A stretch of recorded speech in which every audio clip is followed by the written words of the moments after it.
top-notch services like everyone wants to do when you don't have enough resources to do that. To make things even more challenging, we all know that in the last few years, the budget situation hasn't been very good for local and state governments.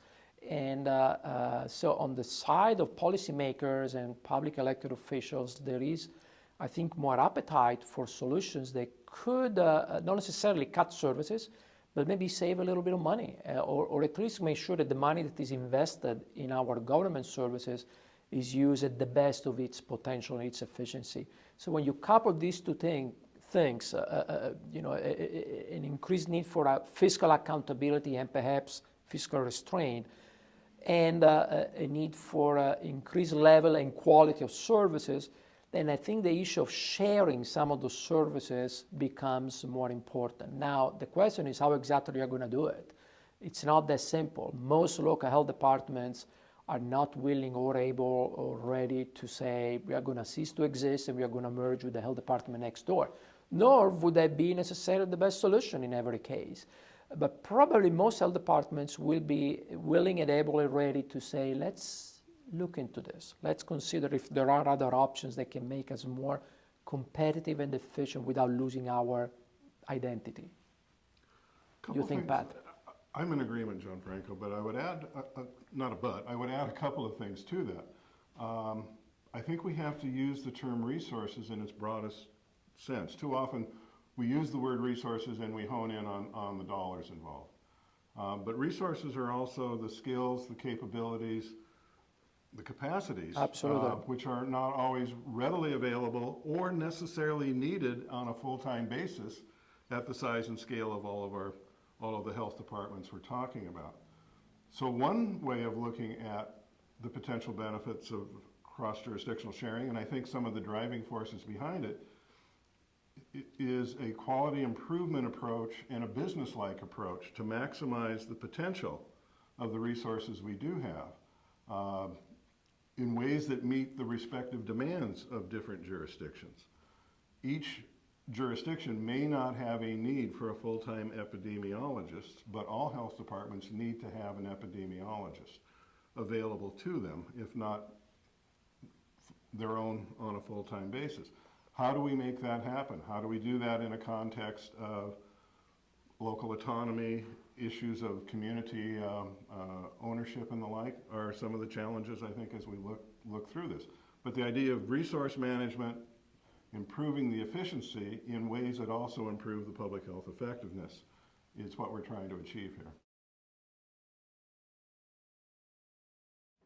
I think of it also as a learning organization, the center itself.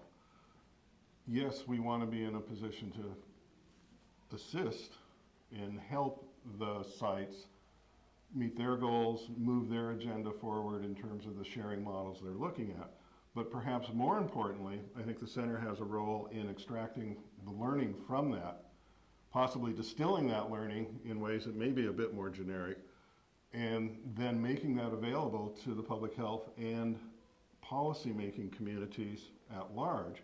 So in a sense, while it's working to the improvement of the selected sites, it should also be working in a way that allows the center to capture that learning, add to that learning from the literature, from other experiences as we become aware of that, in ways that allow the center then to help a broader spectrum of the public health and policy communities than just those 18 sites. So that notion of learning is integral to the design and I think it's a very important one, Pat. I think one of the fundamental roles of the new Center for Sharing Public Health Services will be that we will be in a unique position to learn from all the different 18 sites, each of which will conduct their own projects, and they will be in contact with each other, but we will be probably in the best position to really have a global look at this movement throughout the country, learn everything we can learn from each of those sites,